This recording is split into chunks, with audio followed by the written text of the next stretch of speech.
Hello student, स्वागत है आपका मेरी नई वीडियो में। और आज मैं आपको बताने वाला हूं एक्सरसाइज 6.4 का क्वेश्चन नंबर 5। क्वेश्चन नंबर 5 है, एक त्रिभुज एबीसी है जिसकी भुजाओं AB। तो ये एक त्रिभुज एबीसी हमने बना लिया है। इसकी भुजाओं AB भुजा ये है, BC भुजा ये है, CA भुजा ये है। इनके मध्य बिंदु AB का मध्य बिंदु D, BC का मध्य बिंदु E और AC का मध्य बिंदु F या CA का मध्य बिंदु F है। त्रिभुज DEF ये छोटा वाला और त्रिभुज ABC ये बड़ा वाला, इनके क्षेत्रफलों का अनुपात हमें फाइंड करना है, ज्ञात करना है। लिखेंगे चूंकि D और E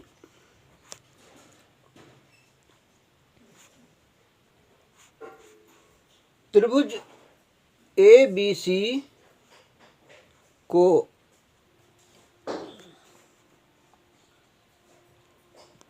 क्रमशः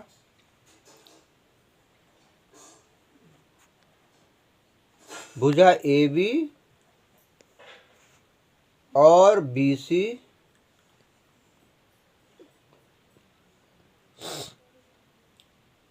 के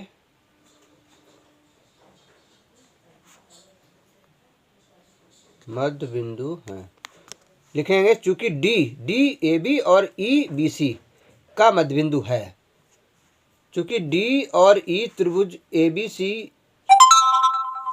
को क्रमशः भुजा AB और BC के को की जगह लिख दो, त्रिभुज ABC में को की जगह में कर दो। त्रिभुज ABC में क्रमशः भुजा AB और BC, ये BC है,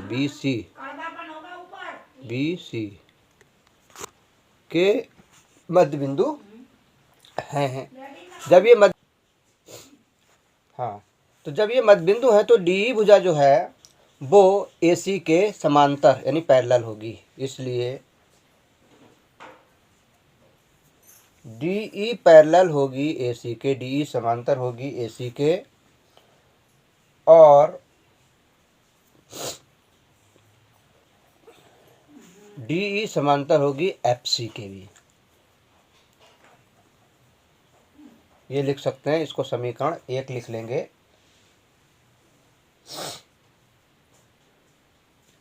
इसी प्रकार से लिखेंगे चूंकि D और F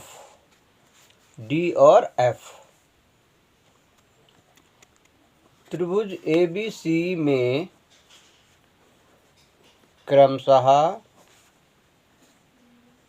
भुजा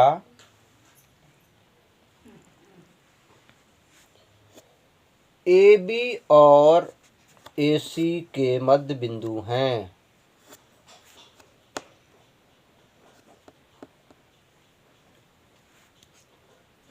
इस तरह से लिख लेंगे, तब क्या होगा, इसलिए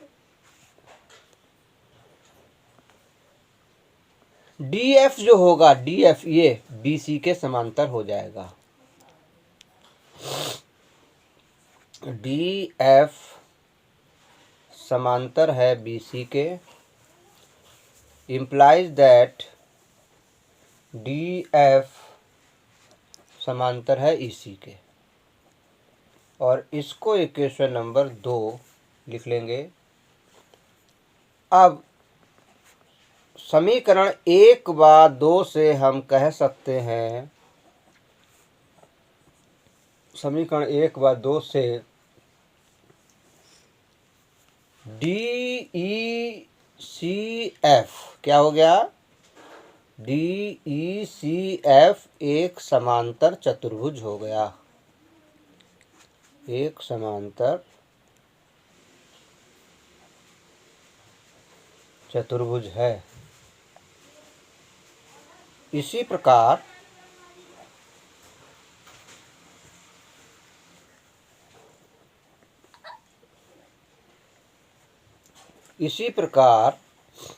ADEF ये भी एक समांतर चतुर्भुज है,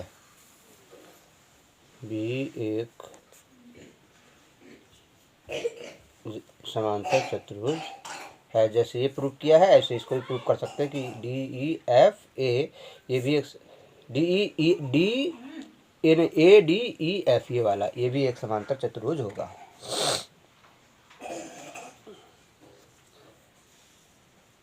तो अब त्रिभुज डी ई एफ और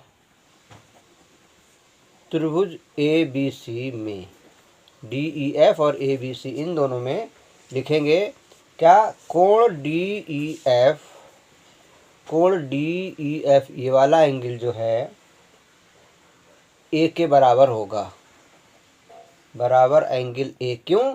क्योंकि समांतर चतुर्भुज ए डी ई एफ के ये सम्मुख कोण हैं। ये बराबर क्यों है?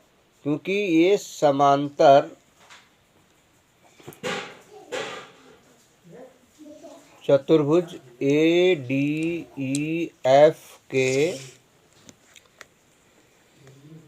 सम्मुख कोण हैं। और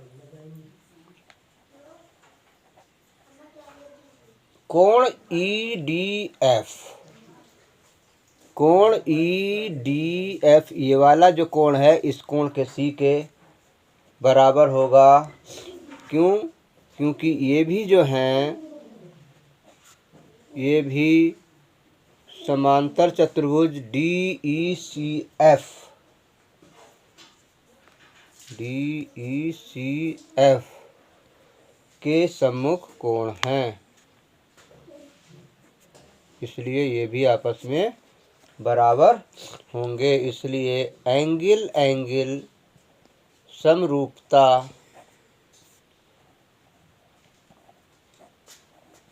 कसौटी से, एंगल एंगल समरूपता कसौटी से जब दो बराबर होगा तो तीसरा अपने आप बराबर हो जाएगा। तो एंगल एंगल समरूपता कसौटी से ट्रायंगल डी ई एफ जो होगा वो समरूप होगा ट्रायंगल ए बी सी के।